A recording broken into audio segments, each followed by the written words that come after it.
Friends అందరికీ నమస్తే అండి. This is Pavan, jobs Adda in Telugu. So మనకు ఇంటెలిజెన్స్ బ్యూరో నుంచి అయితే మనకి మొన్న రీసెంట్గా నోటిఫికేషన్ రిలీజ్ అవడం అయితే జరిగిందనమాట. సో దీనికి ఆన్లైన్ అప్లికేషన్ అయితే మనకు ప్రారంభమైంది.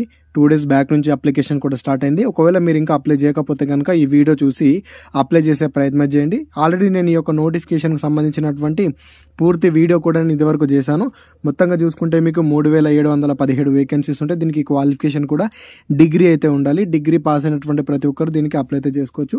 ఏజ్ లిమిట్ కూడా 18 to 27 ప్లస్ SC ST వాళ్ళకు ప్లస్ 5 సంవత్సరాలు, OBC వాళ్ళకు ప్లస్ 3 సంవత్సరాలు అప్పర్ ఏజ్ రిలాక్సేషన్ కూడా ఉంటుంది. నోటిఫికేషన్ గురించి పూర్తి సమాచారం తెలుసుకోవాలనుకుంటే కింద లింక్ ఉంటుంది, దాని మీద క్లిక్ చేసి నోటిఫికేషన్ గురించి పూర్తిగా తెలుసుకున్న తర్వాత అప్పుడు అప్లికేషన్ ప్రాసెస్కి అయితే రండి. అయితే మీకు ఏం చేస్తారంటే, నేను ఆల్రెడీ టెలిగ్రామ్లో దీనికి సంబంధించినటువంటి ఈ యొక్క అఫీషియల్ వెబ్సైట్ లింక్ను కూడా నేను అక్కడ పోస్ట్ అయితే చేశాను. ఫస్ట్ వీడియో మీకు అదే కనిపిస్తుంది. అక్కడ అప్లై ఆన్లైన్ లింక్ అని చెప్పేసి కూడా ఉంటుంది. ఆ లింక్ మీద క్లిక్ చేయగానే మీకు ఈ రకంగా అయితే ఉంటుంది.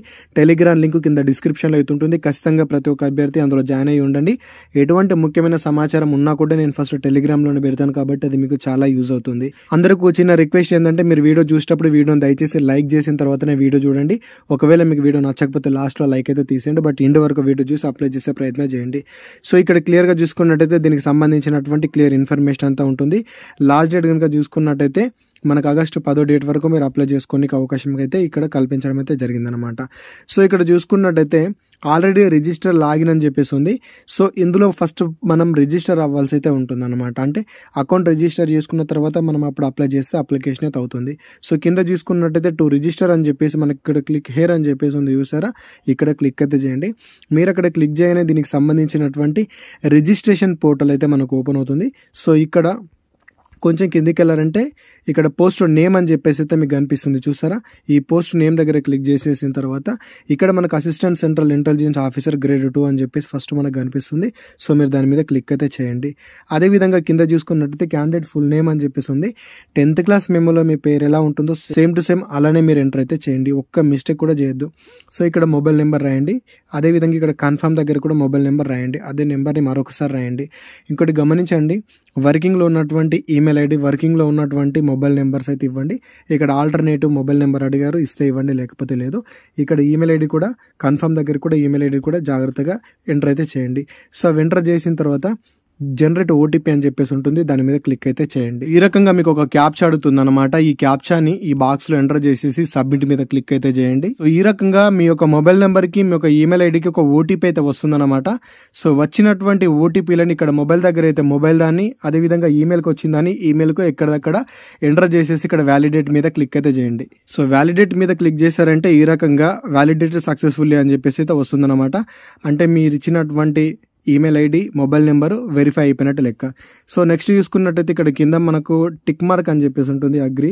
ఈ బాక్స్లో టిక్ మార్క్ పెట్టేసి ఈ క్యాప్చాని ఇక్కడ ఎంటర్ చేసేసిన తర్వాత ఇక్కడ వెరిఫై మీద క్లిక్ అయితే చేయండి. సో అక్కడ క్లిక్ చేసిన తర్వాత నెక్స్ట్ చూసుకున్నట్టయితే మీకు ఈ రకంగా మీకు సంబంధించినటువంటి కొన్ని టిక్ మార్క్స్ అయితే వస్తాయి. ఇవన్నీ కూడా ప్రాపర్గానే ఉన్నాయని చెప్పేసి టిక్ మార్క్స్ పెట్టేసేసి సబ్మిట్ మీద క్లిక్ అయితే చేయండి. సో ఇక్కడ చూసుకున్నట్లయితే అగ్రి అని చెప్పేసి అడుగుతుంది, ఇక్కడ అగ్రి మీద క్లిక్ అయితే చేయండి. సో ఇంకోటి ఏంటంటే ఓకే అని చెప్పేసి అడుగుతుంది, ఓకే మీద క్లిక్ అయితే చేయండి. ఏంటి అంటే వన్స్ మీరు అన్ని క్లిక్ చేశారంటే మీకు మళ్ళీ ఎడిట్ అవ్వదు అని చెప్పేసి అలా అయితే మీకు వస్తుంది. సో మొత్తానికి చూసుకున్నట్టయితే ఇక్కడ మీ యొక్క రిజిస్ట్రేషన్ నెంబర్ అనేది మీకు జనరేట్ అయితే అవుతుంది. అదేవిధంగా పాస్వర్డ్ అనేది కూడా మీ యొక్క మొబైల్ నెంబర్కి లేదా మీ యొక్క ఈమెయిల్ ఐడి కూడా వాళ్ళు పంపించడం కూడా జరుగుతుంది అనమాట. సో దీన్ని పట్టుకొని మనం లాగిన్ అవ్వాల్సి అయితే ఉంటుంది. సో ఇక్కడ మీకు సంబంధించినటువంటి సమ్ డీటెయిల్స్ అన్ని డిక్లరేషన్ అంతా ఉంటాయి. సో చూసుకోవచ్చు. ఇప్పుడు మీరు ఏం చేస్తారంటే గో టు మై అప్లికేషన్ అని చెప్పేసి పక్కన ఉంటుంది చూడండి. సో దాని మీద క్లిక్ అయితే చేయండి. ఒకవేళ మీకు డైరెక్ట్గా లాగౌట్ అయిపోయినా కూడా మీరు మళ్ళీ లాగిన్ అవ్వాల్సి వస్తే కూడా మీ మొబైల్ నెంబర్కి, ఈమెయిల్ ఐడికి రిజిస్ట్రేషన్ నెంబర్, పాస్వర్డ్ కూడా వస్తుంది. దాని ద్వారా మీరు లాగిన్ అయ్యి కూడా మీరు ఈ యొక్క ప్రాసెస్ని అయితే చేయొచ్చు అనమాట. సో ఇక్కడ చూసుకున్నట్టయితే మనకు eligibility criteria, communication details, qualification and experience, అదేవిధంగా డాక్యుమెంట్ అండ్ పేమెంట్ అని చెప్పేసి ఈ ఆప్షన్స్ ఉన్నాయి కదా, వీటిని అయితే మనం ఫిల్ చేయాల్సి అయితే ఉంటుందన్నమాట. సో ఇక్కడ జెండర్ చూసుకున్నట్టయితే మీకు జెండర్ని సెలెక్ట్ అయితే చేసుకోండి. దీనికి మేల్ అండ్ ఫీమేల్ అందరూ కూడా అప్లై చేసుకోవచ్చు. నెక్స్ట్ వచ్చేసి ఇక్కడ మీ డేట్ ఆఫ్ బర్త్ అనమాట. ఈ డేట్ డేట్ ఆఫ్ బర్త్ ఇక్కడ ఇయర్ మంత్ వీటిని అయితే మీరు సెలెక్ట్ అయితే చేసుకోండి. నెక్స్ట్ చూసుకున్నట్టయితే ఇక్కడ సిటిజన్ ఆఫ్ ఇండియా అని చెప్పేసి ఉంటుంది, ఈ బాక్స్ లో టిక్ మార్క్ పెట్టండి. అదే విధంగా కేటగిరీ, మీ యొక్క కేటగిరీని సెలెక్ట్ అయితే చేసుకోండి, మీరు ఏ కేటగిరీనో దాన్ని సెలెక్ట్ చేసుకోండి. నెక్స్ట్ చూసుకున్నట్టయితే issued number of the category certificate number అని చెప్పేసి మీకు ఇక్కడ ఉందండి. ఇక్కడ ఒకవేళ స్టార్ మార్క్ ఉంటే మనం కంపల్సరీ రాయాలి, స్టార్ మార్క్ లేకపోతే అది ఇంపార్టెంట్ ఏం కాదని అర్థం. కాకపోతే ఒకవేళ మీ దగ్గర సర్టిఫికేట్ ఉండి సర్టిఫికేట్ నెంబర్ ఉంటే కనుక క్యాస్ట్ కి సంబంధించినటువంటి సర్టిఫికేట్ అయితే ఇక్కడ నెంబర్ ఎంటర్ చేయండి. ఇక్కడ ఇష్యూ డేట్ అని చెప్పేసి ఉంటుంది, ఆ డేట్ ని ఇక్కడ ఎంటర్ అయితే చేయండి. ఒకవేళ మీరు ఓబీసీ క్యాండిడేట్ అయితే కనుక ఓబీసీకి సంబంధించినటువంటి క్యాస్ట్ సర్టిఫికేట్ నెంబర్ ఎంటర్ చేయాలి. అదేవిధంగా అది ఎప్పుడు ఇష్యూ చేశారో అని చెప్పేసి దానికి సంబంధించినటువంటి డేట్ ని కూడా మీరు ఇక్కడ మెన్షన్ అయితే చేయాలి. సో వీళ్ళు ఇక్కడ కేవలం ఓబీసీని అడిగారు, ఓబీసీ నాన్ క్రిమిలేయర్ అంటూ ప్రజెంట్ అయితే మనకి ఇక్కడ డీటెయిల్స్ అయితే ఎంటర్ చేయట్లేదు. మరి ముందు అడిగితే కనుక నేను వాటి గురించి కూడా నేను క్లారిటీ అయితే ఇస్తాను. సో క్యాస్ట్ సర్టిఫికేట్ మరి సెంట్రల్ ఫార్మాట్ లో ఉండాలంటే అవునండి, క్యాస్ట్ సర్టిఫికేట్ కూడా సెంట్రల్ ఫార్మాట్ లోనే ఉండాలి. వీళ్ళు నోటిఫికేషన్ లో కూడా మెన్షన్ చేశారు. క్యాస్ట్ కి సంబంధించినటువంటి ఫార్మాట్ కూడా ఇక్కడ అపెండిక్స్ 1 అని చెప్పి చూసుకున్నట్టు ఇది ఓబీసీ వాళ్ళకి సంబంధించింది అన్నమాట కేటగిరీ సర్టిఫికేట్. అదే విధంగా కింద చూసుకున్నట్టు మీకు డిక్లరేషన్ ఓబీసీ క్యాండిడేట్ ఓన్లీ అని చెప్పేసి ఉంది. సో ఇక్కడ మీ డీటెయిల్స్ రాసేసి ఇక్కడ క్యాండిడేట్ సిగ్నేచర్ పెడితే సరిపోతుందండి దీని మీద. సో ఈ కేటగిరీ సర్టిఫికేట్ మీద కంపల్సరీ మీ యొక్క మండల ఆఫీస్కి వెళ్ళేసి మీరైతే దీన్ని తీసుకోవాల్సి అయితే ఉంటుంది విత్ సీల్ తోటి. సో ఈ రకంగా ఉంటది చూసుకోండి. సో ఎస్సీ ఎస్టీ వాళ్ళకి సంబంధించినటువంటి ఫార్మాట్ అయితే లేదు, మీ స్టేట్ కి సంబంధించినటువంటి కేటగిరీ సర్టిఫికేట్ డీటెయిల్స్ ఇచ్చినా కూడా ఎటువంటి ఇబ్బంది అయితే లేదన్నమాట. అదే విధంగా కింద చూసుకున్నట్టయితే మీ యొక్క ఫాదర్ నేమ్, అదే విధంగా మీ యొక్క mother name as per 10th class memo ప్రకారం ఇవ్వండి. నెక్స్ట్ వచ్చేసి ఇక్కడ మీ మ్యారిటల్ స్టేటస్ ని, అదే విధంగా మీ యొక్క రిలీజియన్ ని కూడా సెలెక్ట్ అయితే చేసుకోండి. దాంతో పాటు కింద చూసుకున్నట్టయితే యూనిక్ ఐడెంటిఫికేషన్ మార్క్స్ అని చెప్పేసి అయితే ఉంది కదా, ఇక్కడ 10th క్లాస్ మెమో మీద మీకు పుట్టుమచ్చ ఎక్కడ ఉంది అని చెప్పేసి అయితే ఉంటుంది, ఎమోల్ ఆన్ ద రైట్ చికెన్ ఇట్లా అది ఉన్నది ఇక్కడ ఉంటుందో దాన్ని అయితే ఇక్కడ జాగ్రత్తగా రాయండి. సో నెక్స్ట్ చూసుకున్నట్లయితే ప్రిఫరెన్స్ అని చెప్పేసి ఉంది, ఇది మనకు ఇక్కడ ఎలా అంటే ఎగ్జామ్ కు సంబంధించినటువంటి ప్రిఫరెన్సెస్ అన్నమాట. సో మొత్తంగా మీరు 5 ప్రిఫరెన్సులు పెట్టాల్సి అయితే ఉంటుంది. ఏపీ కానీ తెలంగాణ చూసుకున్నట్టయితే మీ 2 చోట్లలో కూడా మన స్టేట్ కు సంబంధించినటువంటి చాలా రకాల స్టేట్స్ లలో అయితే మనకు ఉందండి. సో ఫస్ట్ ప్రిఫరెన్స్ తెలంగాణలో చూసుకుంటే ప్రిఫరెన్స్ కనుక వచ్చేసి ఇక్కడ హైదరాబాద్, సికింద్రాబాద్, కరీంనగర్, ఖమ్మం, మహబూబ్ నగర్, వరంగల్ అని చెప్పేసి అయితే మనకు ఉంది. సో మీకు దగ్గరలో ఏది ఉంటుందో ఏది అనిపిస్తుందో మీరు దాన్ని సెలెక్ట్ అయితే చేసుకోవచ్చు. అదేవిధంగా ప్రిఫరెన్స్ 2 చూసుకున్నట్టు ఇక్కడ కూడా తెలంగాణ అని చెప్పి సెలెక్ట్ చేసుకుని మీ దగ్గర ఉన్నటువంటి మరొక సిటీని ఇట్లా సెలెక్ట్ అయితే చేసుకోండి. ఇట్లా ఏపీ కూడా ఏపీకి వాళ్ళకి సంబంధించినటువంటి డీటెయిల్స్ ని కూడా జాగ్రత్తగా 1కి 2 సార్లు చూసుకొని 5 ప్రిఫరెన్స్ అయితే పెట్టుకోండి. అదేవిధంగా నెక్స్ట్ చూసుకున్నట్టయితే ఎక్స్ సర్వీస్ మెన్ అడుగుతుంది, మీరు ఎక్స్ సర్వీస్ మెన్ అయితే ఎస్ పెట్టండి, లేకపోతే నో పెట్టండి. నెక్స్ట్ క్వశ్చన్ చూసుకున్నట్లయితే మీరు స్పోర్ట్స్ పర్సన్ అని చెప్పేసి అడుగుతుంది, స్పోర్ట్స్ ఉంటే ఎస్ పెట్టండి, దానికి సంబంధించినటువంటి డీటెయిల్స్ ని కూడా తర్వాత వాళ్ళు ఇవ్వాల్సి ఉంటుంది. ఏం లేకపోతే కనుక నోనే పెట్టేసేయండి. అదేవిధంగా నెక్స్ట్ చూసుకున్నట్లయితే మీరేమన్నా గవర్నమెంట్ సర్వెంట్ అని చెప్పేసి అడుగుతుంది, గవర్నమెంట్ సర్వెంట్ అయితే ఎస్ పెట్టి దానికి సంబంధించినటువంటి డీటెయిల్స్ ని మెన్షన్ అయితే చేయండి. సో అన్ని చేసిన తర్వాత లాస్ట్ ఇక్కడ సేవ్ అండ్ నెక్స్ట్ మీద క్లిక్ అయితే చేయండి. సో నెక్స్ట్ చూసుకున్నట్టయితే మీకు సంబంధించినటువంటి అడ్రస్ డీటెయిల్స్ అయితే అడుగుతుందన్నమాట. సో ఇక్కడ అడ్రస్ 1 దగ్గర మీ హౌస్ నెంబర్, మీ విలేజ్ రాయండి. అడ్రస్ 2 దగ్గర మీ యొక్క మండలు, మీ డిస్టిక్ రాయండి. అదేవిధంగా కంట్రీ సెలెక్ట్ అయితే చేసుకోండి. ఇక్కడ కంట్రీ సెలెక్ట్ చేసుకున్న తర్వాత కింద నెక్స్ట్ ఇక్కడ మీ యొక్క స్టేట్ అడుగుతుంది, మీ స్టేట్ ని కూడా సెలెక్ట్ అయితే చేసుకోండి. తర్వాత మీ డిస్టిక్ ఏంటో మీ డిస్టిక్ ని కూడా సెలెక్ట్ అయితే చేసుకోండి. ఇక్కడ తెలంగాణలో చూసుకున్నట్టయితే ఓల్డ్ డిస్టిక్ ప్రకారమే ఉంది, ఒకవేళ మీ ఓల్డ్ డిస్టిక్ ఏది ఉంటే దాన్ని సెలెక్ట్ అయితే చేసుకోండి. అదేవిధంగా ఇక్కడ మీ పిన్ కోడ్ ని ఎంటర్ అయితే చేయండి. నెక్స్ట్ చూసుకున్నట్టయితే మీరు ప్రజెంట్ ఇచ్చినటువంటి అడ్రస్, అంటే మీరు ప్రజెంట్ ఉంటున్నటువంటి అడ్రస్, అదేవిధంగా మీ యొక్క పర్మనెంట్ అడ్రస్ 2 ఒకటైతే గనక, ఓకేనా, మీరు ప్రజెంట్ ఉంటున్నది పర్మనెంట్ 2 ఒకటైతే కనుక ఇక్కడ డైరెక్ట్ గా ఎస్ మీద క్లిక్ చేయండి. ఎస్ మీద క్లిక్ చేయగానే మీరు పైన ఇచ్చినటువంటి అడ్రస్ మొత్తం ఆటోమేటిక్లీ ఇక్కడ కూడా ఫిల్ అయితే అయిపోతుంది అనమాట. లేదు 2 వేరే అనుకుంటే అప్పుడు 2 వేరే కూడా రాసేయండి. సో అన్ని జాగ్రత్తగా రాసిన తర్వాత సేవ్ అండ్ నెక్స్ట్ మీద క్లిక్ అయితే చేయండి. సో సేవ్ అండ్ మీద క్లిక్ చేయని ఈ రకంగా డాటా సేవ్డ్ సక్సెస్ఫుల్ అని చెప్పేసి వస్తుంది. నెక్స్ట్ వచ్చేసి క్వాలిఫికేషన్ కి సంబంధించినటువంటి డీటెయిల్స్ అన్ని ఇవ్వాల్సి అయితే ఉంటుంది. ఫస్ట్ వచ్చేసి మీ 10th కి సంబంధించినటువంటి డీటెయిల్స్ అయితే ఇవ్వాలి. ఇక్కడ నేమ్ ఆఫ్ ద బోర్డు ఉంది కదా, ఇక్కడ ఏం రాస్తారంటే board of secondary education AP అయితే ఏపీ, తెలంగాణ అయితే తెలంగాణ అని చెప్పేసి రాయండి. ఇయర్ ఆఫ్ పాసింగ్, మీరు 10th క్లాస్ మీరు ఏ ఇయర్ లో పాస్ అయ్యారో ఆ ఇయర్ అయితే మీరు ఇక్కడ మెన్షన్ అయితే చేయండి. అదేవిధంగా నెక్స్ట్ చూసుకున్నట్టయితే ఇన్స్టిట్యూట్ నేమ్ ఉంది కదా, ఇక్కడ మీ యొక్క స్కూల్ పేరు అయితే రాయండి, మీ స్కూల్ పేరు ఏంటో దాన్ని రాయండి. నెక్స్ట్ వచ్చేసి సబ్జెక్ట్ కాంబినేషన్ అని చెప్పేసి ఉంది కదా, మీ 10th క్లాస్ లో మీరు చదివినటువంటి సబ్జెక్టులు అయితే రాయండి, అన్ని రాయండి, తెలుగు, హిందీ, ఇంగ్లీషు, అదేవిధంగా మ్యాథమెటిక్స్, సోషల్, సైన్స్ అని చెప్పేసి ఉంటుంది, రాసేసేయండి. అదేవిధంగా నెక్స్ట్ చూసుకున్నట్టయితే క్వాలిఫైడ్ అని చెప్పేసి అడుగుతుంది కింద. క్వాలిఫైడ్ దగ్గర పాస్ అని చెప్పేసి రాయండి. నెక్స్ట్ చూసుకున్నట్టయితే please select any one of the following అని చెప్పేసి ఉంది కదా. సో దీని మీద క్లిక్ చేయగానే ఇక్కడ పర్సెంటేజ్ సిజిపి అని చెప్పేసి ఉంది. మీకు 10th క్లాస్లో మీకు మార్క్స్ ఉందా, సిజిపిఏ ఉందా? ఒకవేళ మార్క్స్ ఉంటే కనుక పర్సంటేజ్ని సెలెక్ట్ చేసుకోండి. సిజిపిఏ ఉంటే సిజిపిఏ సెలెక్ట్ చేసుకొని మీకు మొత్తంగా ఎంత మార్కులు వచ్చినాయో, ఎంత సిజిపి ఉందో దాన్ని అయితే రాయండి. ఇక్కడ పర్సంటేజ్ చూసుకున్నట్టయితే మీ 10th క్లాస్లో మీకు పర్సంటేజ్ ఎంత ఉందో పర్సంటేజ్ని అయితే రాసేసేయండి. అదేవిధంగా నెక్స్ట్ చూసుకున్నట్టయితే ఇంటర్కి సంబంధించినటువంటి డీటెయిల్స్ ఇవ్వాలి. ఇక్కడ బోర్డు అని చెప్పేసి ఉంది కదా, board of intermediate education AP అయితే ఏపీ, తెలంగాణ అయితే తెలంగాణ అని చెప్పేసి రాసేయండి. ఇయర్ ఆఫ్ పాసింగ్ దగ్గర మీరు ఏ ఇయర్లో ఇంటర్ పాస్ అయ్యారో దాన్ని రాయండి. ఇన్స్టిట్యూట్ నేమ్ దగ్గర కూడా మీ కాలేజ్ పేరు అయితే రాయండి. సబ్జెక్టులు అండి మీది ఏ గ్రూప్ అది రాయండి. ఫర్ ఎగ్జాంపుల్ ఎంపీసీ అయితే మ్యాథ్స్ ఫిజిక్స్ కెమిస్ట్రీ అని, బైపీసీ అయితే బాటనీ ఫిజిక్స్ కెమిస్ట్రీ, ఇట్లా ఏదైతే. అదేవిధంగా ఇక్కడ క్వాలిఫైడ్ దగ్గర కూడా పాస్ అని చెప్పేసి సెలెక్షన్ అయితే చేసుకోండి. అదేవిధంగా సేమ్ టు సేమ్ ఇక్కడ అంతే. ఇక్కడ కూడా మీకు పర్సంటేజ్ ఉందా, సిజిపి ఉందా? పర్సంటేజ్ ఉంటే కనుక పర్సంటేజ్ అని రాసేసి మీకు ఎంత మార్కులు వచ్చినట్టు, ఎంత పర్సంటేజ్ ఉందో అంత రాయండి. ఫర్ ఎగ్జాంపుల్ మీకు 768 మార్కులు వచ్చాయి అనుకుందాం ఇంటర్లో, అప్పుడు మీకు పర్సంటేజ్ ఎంత 76 అని చెప్పేసి రాయాలి. లేదా మీకు 685 వచ్చినాయి అనుకుందాం, అప్పుడు మీకు 68%. లేదు నాకు 969 వచ్చినాయి అనుకుందాం, అప్పుడు మీకు 96%. ఇట్లా మీకు ఎన్ని మార్కులు ఉంటాయో అదే మీ పర్సంటేజ్ అని చెప్పేసి మర్చిపోకండి.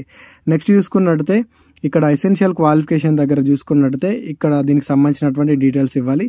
ఇది డిగ్రీకి సంబంధించినటువంటి డీటెయిల్స్ అయితే మీరు ఇక్కడ ఇవ్వాల్సి అయితే ఉంటుందన్నమాట.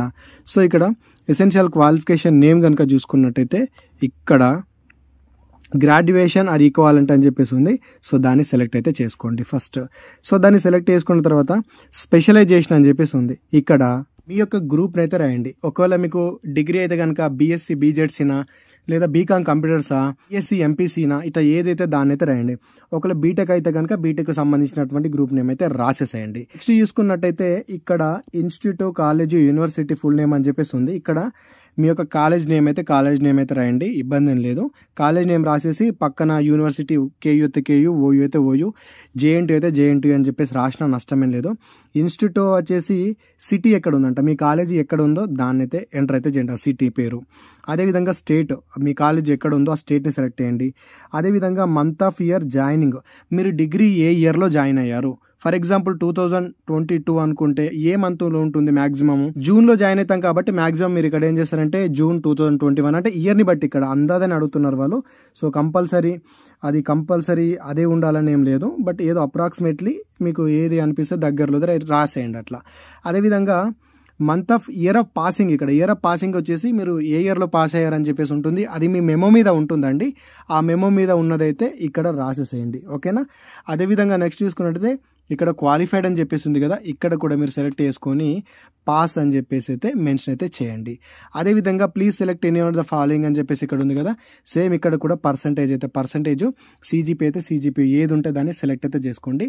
సో ఉంటే కనుక ఇక్కడ మీకు ఎంత మార్కులు వచ్చినాయి, ఎంత సిజిపి ఉందో ఆ మార్కులు అయితే ఇక్కడ ఎంటర్ అయితే చేయండి. ఈ రకంగా డిగ్రీకి సంబంధించింది చాలా చాలా జాగ్రత్తగా ఇవ్వండి, ఎటువంటి తప్పులు లేకుండా. నెక్స్ట్ వచ్చేసి డిజైరబుల్ క్వాలిఫికేషన్ వచ్చేసి ఇక్కడ మీకు కంప్యూటర్కు సంబంధించినటువంటి నాలెడ్జ్ ఉందా అని చెప్పేసి అడుగుతుంది. డిజైరబుల్ అంటే ఏంటంటే ఉన్నా ఏం కాదు, లేకున్నా ఏం కాదు, అంటే ఎస్ పెట్టినా ఏం కాదు, నో పెట్టినా ఏం కాదు. ఎసెన్షియల్ అని చెప్పేసి ఉంటే మాత్రం అది కంపల్సరీ మీరు ఇవ్వాల్సి అయితే ఉంటుంది. సో ఒకవేళ మీకు నాలెడ్జ్ ఉంటే ఎస్ పెట్టండి, లేకపోతే నో పెట్టండి, నష్టమేం లేదు దానివల్ల. నెక్స్ట్ వచ్చేసి అడిషనల్ క్వాలిఫికేషన్ డీటెయిల్స్ అన్నమాట. మీకు ఏమైనా అడిషనల్ డీటెయిల్స్ ఉంటే ఇవ్వండి, లేకపోతే లేదు, ఓకేనా. అది మీ ఇష్టము, సేమ్ టు సేమ్ ప్రాసెస్ ఉంటుంది. అదేవిధంగా అదర్ క్వాలిఫికేషన్ ఏమైనా ఉందా అని చెప్పేసి అడుగుతుంది.